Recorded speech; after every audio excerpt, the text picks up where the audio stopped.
Let's get real. Most people are too afraid to tell you to your face that they don't like you.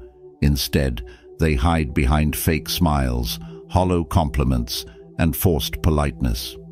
I've been there too, thinking someone was a friend, only to find out they were secretly hoping for my downfall. It's brutal, but here's the truth. If you don't recognize the signs, you'll end up wasting your time and energy on people who, deep down, can't stand you. So, let's cut through the BS and talk about the signs that someone dislikes you but is hiding it. You might not like what you hear, but it's better to face the truth than live in denial. 1. They're always joking about your flaws. We all know that one person who loves to joke, especially when the joke is on you. They'll pick at your quirks, your mistakes, your little imperfections, and they do it with a smile, saying, "I'm just messing with you."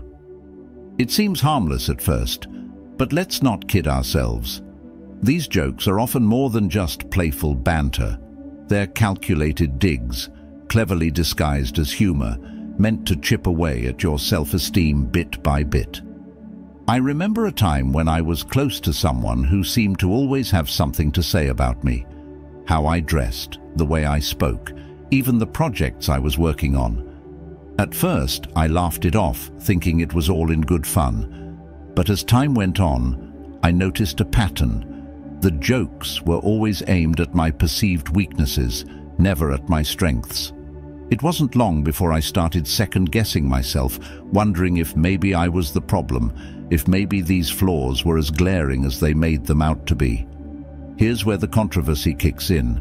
People who consistently joke about your flaws aren't doing it out of affection. They're testing the waters to see how much disrespect you'll take. It's a subtle form of manipulation, a way for them to assert dominance while keeping you in your place.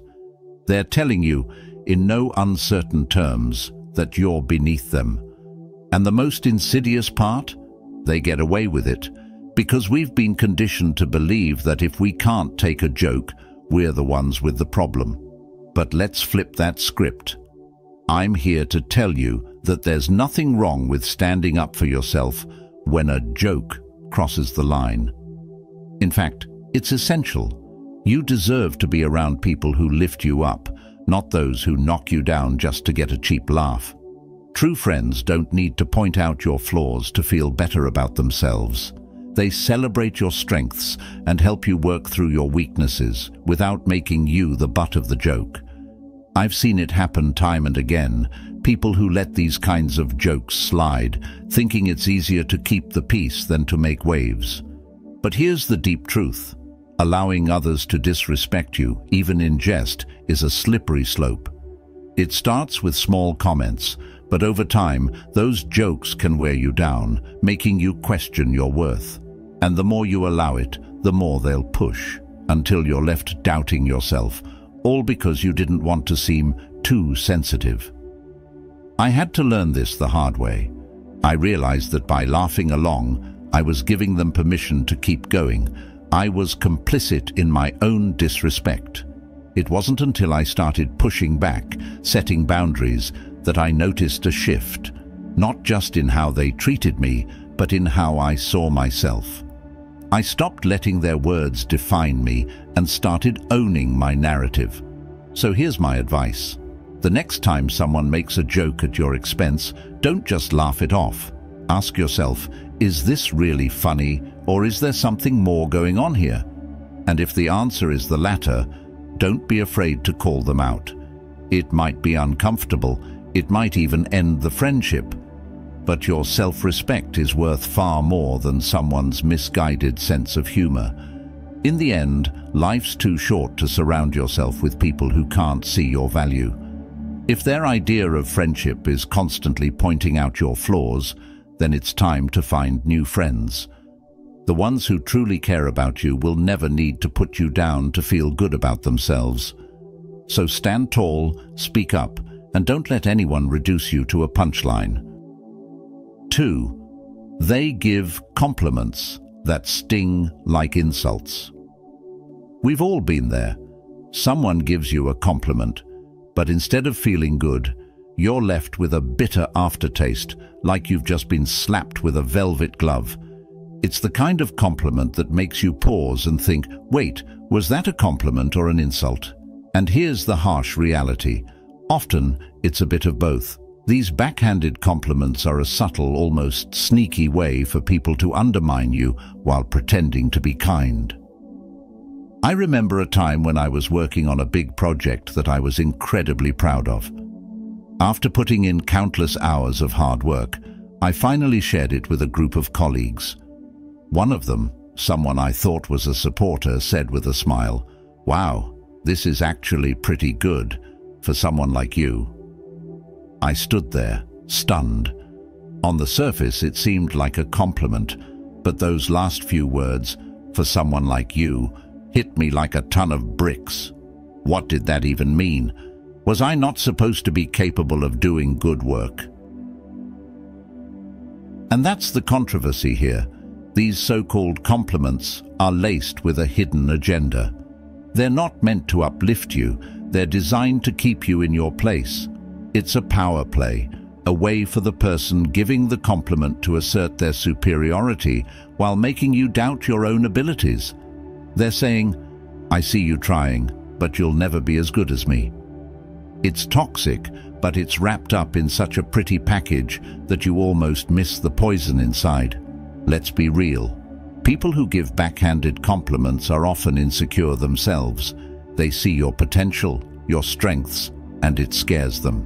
So, they use these sly little digs to keep you second-guessing yourself, to make sure you don't rise too high. It's like they're patting you on the back while holding you down with the other hand.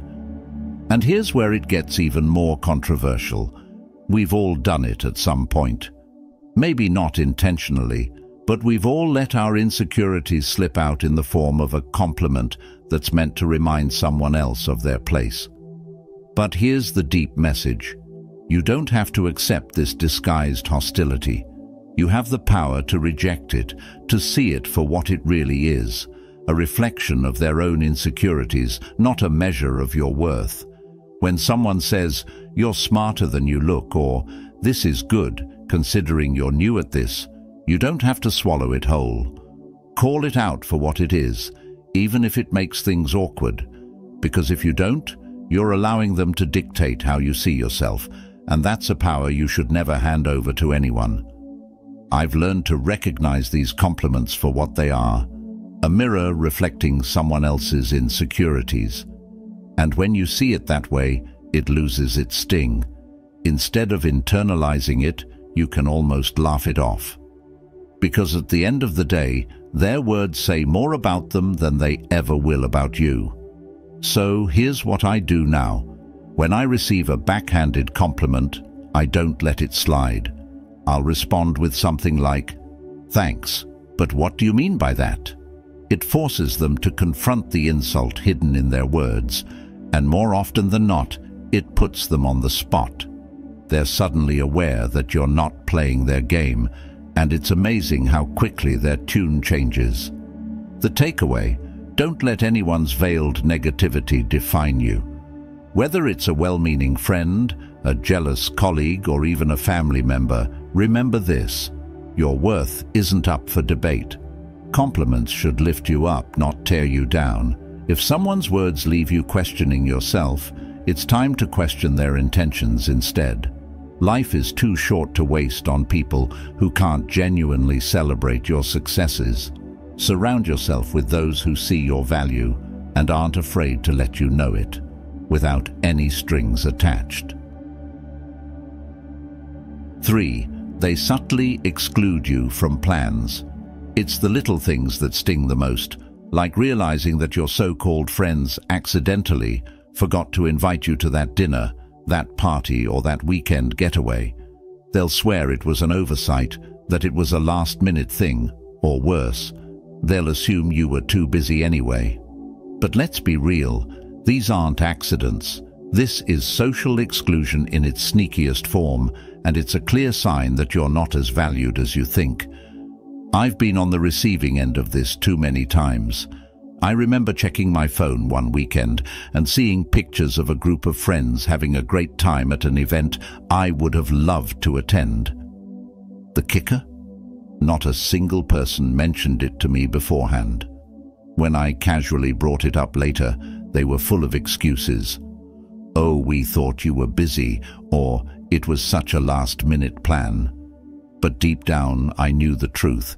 If they wanted me there, they would have made sure I knew about it. And here's where the controversy comes in.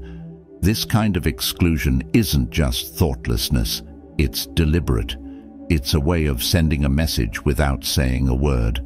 They don't want you there, but they don't have the guts to tell you to your face. Instead, they hope you'll just fade out of the group quietly, without causing a scene. It's passive-aggressive, and it's cowardly, but it's also incredibly common. People don't talk about this much because it's easier to pretend it's not happening. It's easier to swallow the excuses, to convince yourself that it really was just a mistake, rather than face the painful truth that you're being pushed out. But here's the thing. If you keep accepting those excuses, you're giving them permission to keep excluding you.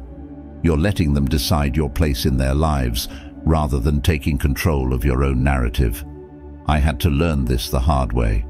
For a while I kept quiet, letting those accidental exclusions slide, hoping that maybe next time I'd be included. But then I realized that by staying silent, I was allowing myself to be treated as an afterthought. So I did something controversial. I started calling them out on it. I'd say, "Hey, I saw you guys went out last weekend. Why didn't anyone invite me?" It wasn't easy, and it definitely made things awkward, but it also forced them to confront their behavior. And guess what? The dynamics changed.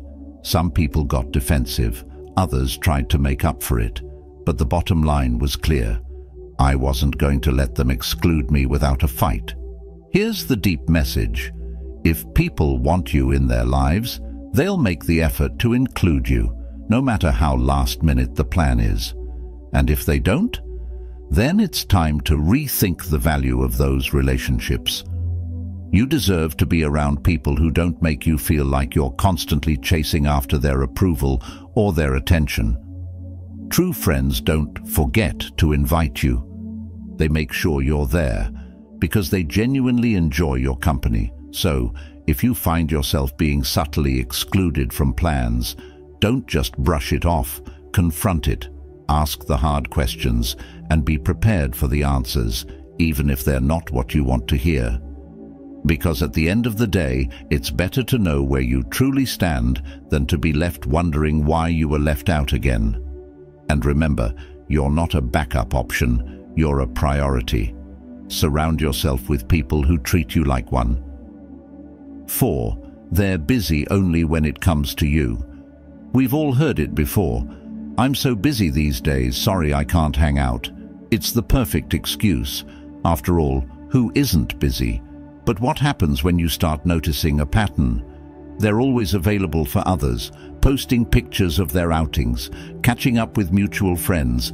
But when it comes to you, suddenly they're swamped. Here's the cold, hard truth. They're not too busy, they're just too busy for you. I've been in that frustrating situation more times than I care to admit. I remember reaching out to a friend I used to be close with, trying to set up a time to catch up. Every time I suggested something, they'd have an excuse. "I'm working late. I've got a lot on my plate. Maybe next week." Meanwhile, I'd see them hanging out with other people, having a great time, somehow always finding a way to make time for everyone except me. It took me longer than I'd like to admit to see the pattern. The message they were sending was loud and clear. I wasn't a priority in their life anymore. Here's where the controversy comes in. We've been conditioned to accept busy as a valid reason to be pushed aside. But let's be honest, people make time for what and who they care about. If they're constantly busy when it comes to you, it's not about their schedule, it's about their priorities. And that's a hard pill to swallow because it forces you to confront the reality that you might not be as important to them as they are to you. The harsh reality is that busy is often a polite way of saying, "I don't want to spend time with you." It's easier for them to blame it on their schedule than to admit that they're choosing not to include you in their life. It's a passive-aggressive way of keeping you at arm's length without having to deal with the confrontation that would come with telling you the truth. They want to keep you on the hook, just in case, without actually investing in the relationship. I've been on both sides of this. There were times when I was the one making excuses because I didn't know how to tell someone that I'd outgrown the friendship, but being on the receiving end taught me a valuable lesson.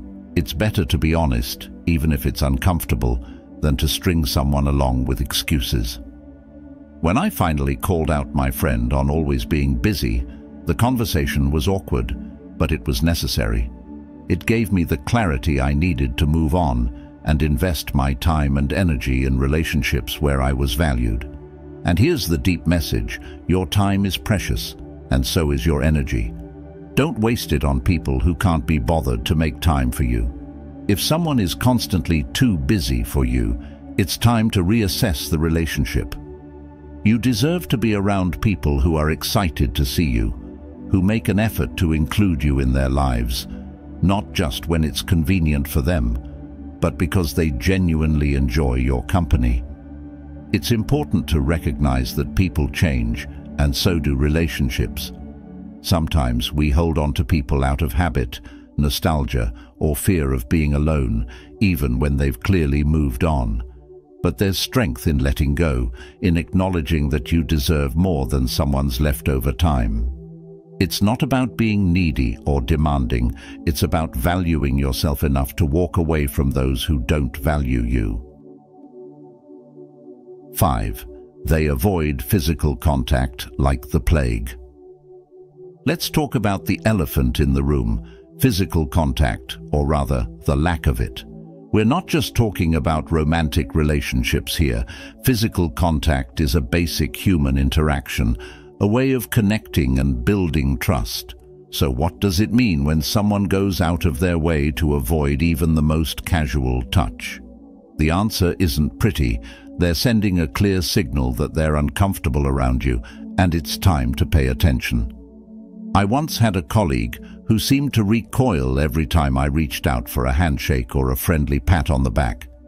At first I thought I was imagining things, but then I noticed it wasn't just me. They were warm and tactile with everyone else, but when it came to me, it was like I had the plague. It wasn't long before I realized that their avoidance of physical contact was more than just a quirk. It was a deliberate effort to keep me at a distance. Here's the controversial part. Physical contact is a natural part of human interaction, and when someone consistently avoids it, they're communicating a lack of comfort or connection. Sure, some people just aren't touchy-feely, and that's okay.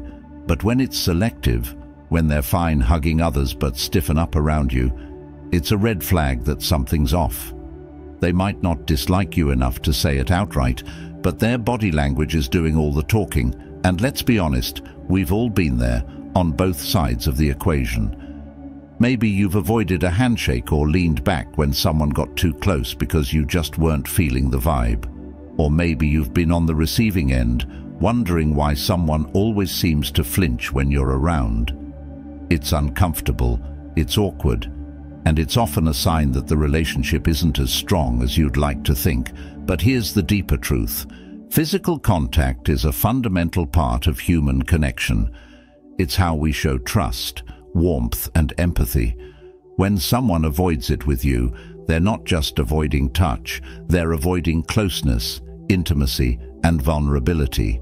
They're keeping you at arm's length, literally and figuratively, and that's a clear indication that there's an underlying issue in the relationship. I've learned to pay attention to these cues, even when it's hard to admit what they mean. There was a time when I ignored the signs, convincing myself that someone's reluctance to get close was just a personality trait. But the more I reflected on it, the more I realized that it was about me and our relationship. When I finally confronted the situation, It led to some tough conversations and, in some cases, the end of the relationship, but it also freed me from the frustration of wondering why things felt off. So, here's the deep message. Don't ignore the signs when someone avoids physical contact with you. It's more than just a preference. It's a statement about their level of comfort and connection with you. If you notice this pattern, don't be afraid to address it. It might lead to a deeper understanding, or it might reveal that the relationship isn't as solid as you thought. Either way, it's better to confront the truth than to live in denial. And remember, you deserve relationships where physical contact isn't something to be avoided, but something that happens naturally and comfortably. Whether it's a friendly hug, a handshake, or just sitting close without feeling awkward, these small gestures build trust and connection. If someone consistently avoids them, it's a sign that something's not right. Don't be afraid to ask the tough questions and, if necessary, make the tough decisions.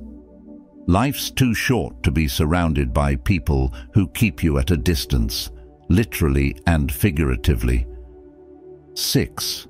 They disappear when you need support. Let's get real.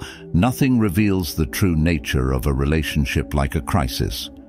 When the going gets tough, you find out who your real friends are. So what does it say about someone when they vanish the moment you need them most? It's not just a sign of flakiness. It's a neon warning that they're not as invested in you as you might have thought. And let's face it, when someone pulls a disappearing act during your darkest hours, it's not just hurtful, it's a betrayal. I learned this the hard way during a particularly rough patch in my life. I was dealing with a major personal issue, something that really shook me to my core. Naturally, I turned to the people I considered close friends, expecting some level of support, even if it was just a text or a quick call. But guess what?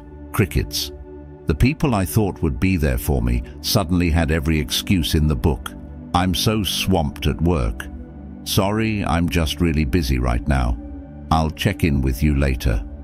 Spoiler alert, they never did. Here's where it gets controversial.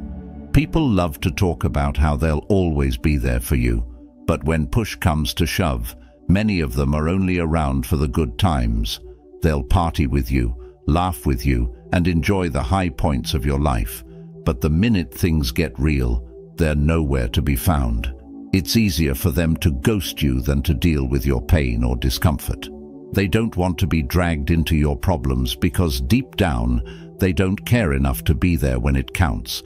And let's be brutally honest, true support isn't about convenience. It's about being there when it's hard, when it's uncomfortable, and when it's the last thing you want to do. The people who disappear when you need them most aren't just being inconsiderate. They're showing you exactly where you stand in their life. They're saying, without words, your problems aren't worth my time. I remember feeling absolutely gutted when I realized that the people I'd been there for in the past, during their breakups, their family dramas, their career setbacks, couldn't be bothered to return the favor. It was a wake-up call and not a pleasant one. But it was also a lesson I needed to learn. Not everyone who smiles in your face is truly in your corner. Here's the deep message. Support is the foundation of any meaningful relationship. It's easy to be around when everything's going well, but the real test of a relationship is how people respond when things fall apart. If someone disappears the moment you need them, they're not just failing you. They're showing you that they were never really there in the first place. But don't let their absence make you bitter. Let it make you better. Use it as a filter to sift out the people who don't deserve a place in your life. The ones who stick around, who check in, who show up even when it's inconvenient. Those are the people who truly matter. And those are the relationships you should nurture and cherish.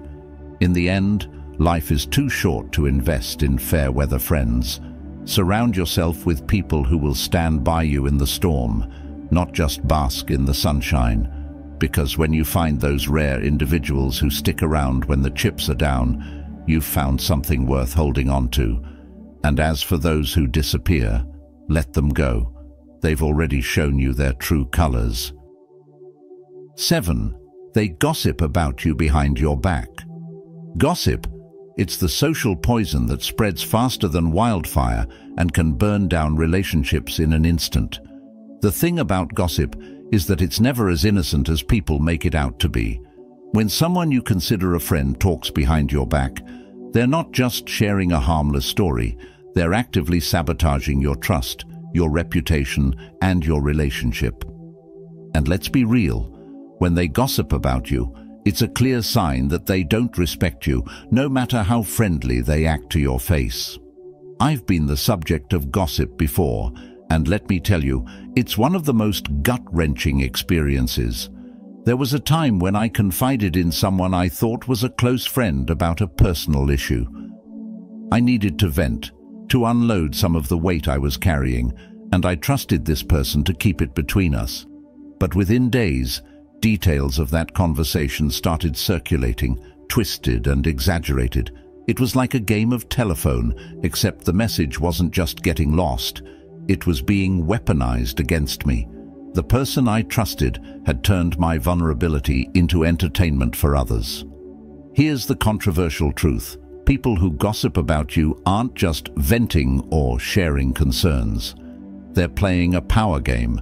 Gossip is a way for them to elevate themselves while putting you down, all without having to confront you directly.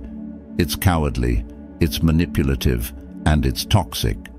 They're not just damaging your reputation, they're damaging the very foundation of trust that any real relationship is built on.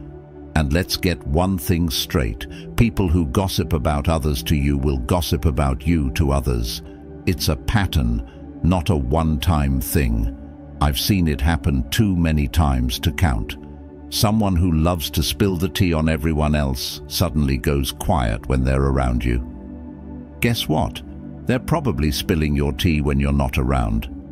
It's a betrayal of the worst kind because it's done in the shadows, without giving you a chance to defend yourself or even know what's being said. Now, here's where it gets really personal. I remember confronting the friend who gossiped about me, expecting some sort of apology or at least an explanation. Instead, they acted like it was no big deal, brushing it off as just a bit of harmless talk. But here's the thing. Gossip is never harmless. It's a betrayal, plain and simple, and it says far more about the person spreading it than it does about the person it's about.